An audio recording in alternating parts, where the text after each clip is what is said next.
It could be some future version of us that's coming back and meddling in the past to create a future scenario or an alternate timeline or whatever else. Absolutely. All of those things could happen, if anything. So it's a bit of a double-edged sword.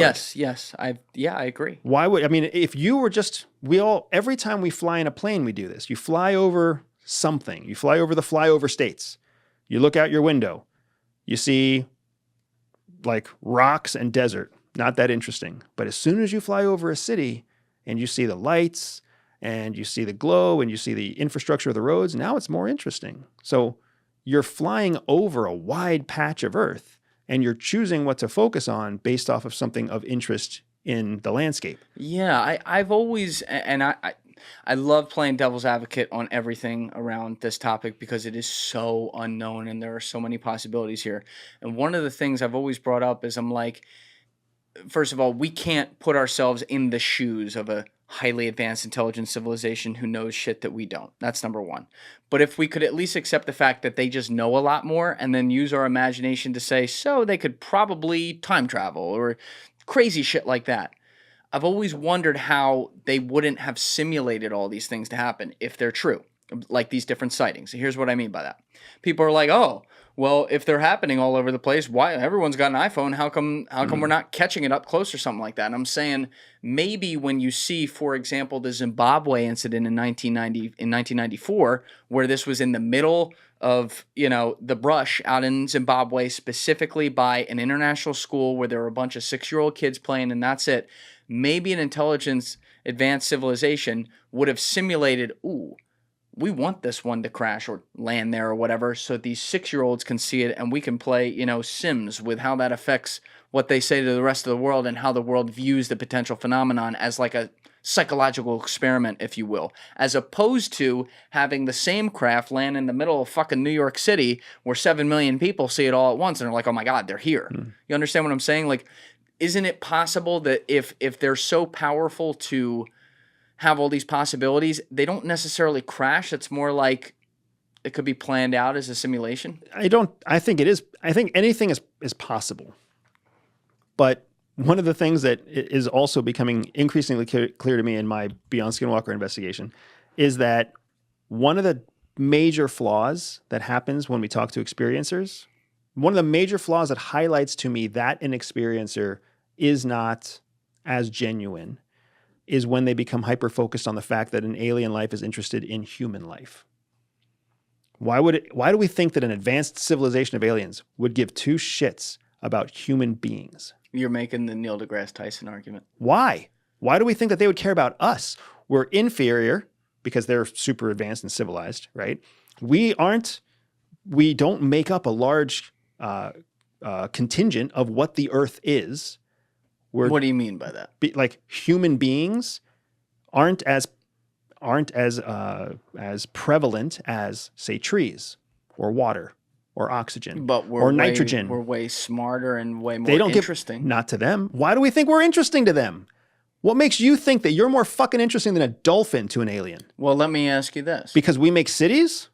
If we were able to fly over... Ants make cities. If we were able to fly over a world back 6,000 years ago with pre-Babylon, pre-Egypt or whatever, and see these ancient civilizations, you don't think that our current society, if we had the ability to do that, would be interested in those people who are, in most degrees, completely not advanced to us? I think that there might be an interest, but does that mean that's what you went for?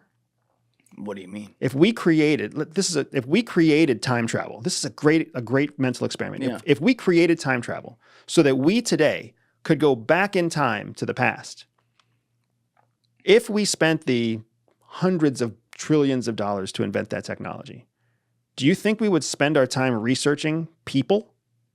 Or do you think we would spend our time and money mining resources or planting seeds that we would then cultivate, in the future? We would find some way to make something much more valuable than fucking watching people. But that's... Anthropology and tracking people, look, biology is one of the least funded sciences in the world right now. People just don't care about temporary living creatures. Zoologists know that. That's why they struggle all the time to get funding. Anthropologists know that. That's why they all end up as waitresses, right? People don't care about there is no value in understanding a civilization or a human being or the biology of a human being or how they all interact. There's no scalable value there if you're going to take on the expense of launching some sort of widespread mission or campaign or operation to explore something new. Now, what if, though, instead of it being an advanced civilization from somewhere else, what if due to dimensionality that we currently can't understand here and now, right now, these are actually future humans who are the spawn of us, who have figured out a way to circumnavigate dimensions and time to come back and observe us. They are essentially, therefore, observing the seeds that became the tree that they are. Is that not? Why would they do it? So? Why would they do it? Why would they come back? What if they could change the river of time? That's not observing. That's not observing. But you're there doing that. It's not that you're observing, but that's why we see them, because they're here trying to do that. But you're interfering. That's a possible what if. It could be some future version of us that's coming back and meddling in the past to create a future scenario or an alternate timeline or whatever else. Absolutely. All of those things could happen. If anything, one of the results that has been very consistent in the research that I've done with the Skinwalker Ranch folks is that there is a question of time. That actual devices that measure the passage of time respond differently in these various areas where there's energy anomalies. Can you translate that a little bit? Yeah, I'll give you the simplest example in the world, right? Two stopwatches set with the same standards of the same make of the same model. One sits on a table in an area that has no anomalous energy effects. One is attached to a balloon that floats up 5,000 feet into an area where there is an energy anomaly. And when you bring it back down from the balloon and you put it side by side, they read time differently by 7 seconds. What the fuck is that called again? There's a name for that. I know exactly what you're talking about. There's a name for that. We talked about that on another podcast. I see what you're saying. So if that can happen in a 3-acre area of space by being 5,000 feet different, to be 7 seconds different, the only place where we've measured that kind of time lapse is the difference between being on Earth and being in space moving at speed. And even then, it's only a few seconds, right? So how in the world does that happen here on Earth in an area of strangeness? Yeah, that's a fair point. No explanation for it. But it highlights that time, or the tools that we use to measure time, can somehow be affected, whether it's electrical signals or whether it's something else, whether it's somehow atmospheric or mechanical or who knows what. I don't have an explanation for it, but I've seen it, and I've seen it multiple times in multiple places. So again, if I was the CEO of a company that developed a time machine, and I had the chance in the future to go back in time, all I would think about as a human being is, how do I make this successful politically, economically, financially? There'd be some justification other than, I really want to go back and observe human beings. I really want to go back and observe dinosaurs. No, I want to go back and I want to, I want to identify an area where there's massive coal reserves that I know are going to turn into massive diamond reserves by right now. Which in the defense of what we're discussing right now, we're talking about the same ends via different means, potentially. Is that fair to say? Because you're saying in that way they'd still be here, but they wouldn't give a fuck about us. Right. They give a fuck about this. And Right. I'm saying, all right, maybe that's true. Maybe it's not. Maybe they do give a fuck about us. But either way, they're potentially here. Correct. It could be. That is a solid what if. I think that, the idea that intelligent life came back to see us, solid what if. The fact that it's human beings in the future coming back to see us, solid what if. There's a lot of what ifs that are fairly solid, right? But it's when you start to dig into the why is what makes it fall apart. And when you start to think that the reason they came back was to observe us, that why really falls apart. Because if you're an alien civilization and you're exploring the universe, what's so interesting about human beings?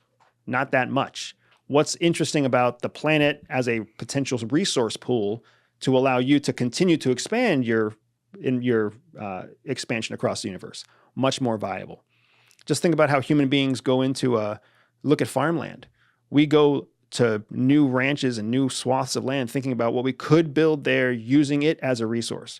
We don't think about the field mice that live there and the ants that live there and the transmigrating birds that go through there in the fall. The transmigrating birds. We don't fucking care about that shit. We're like, there's 35 acres. I could turn that into a parking lot. Eminent domain.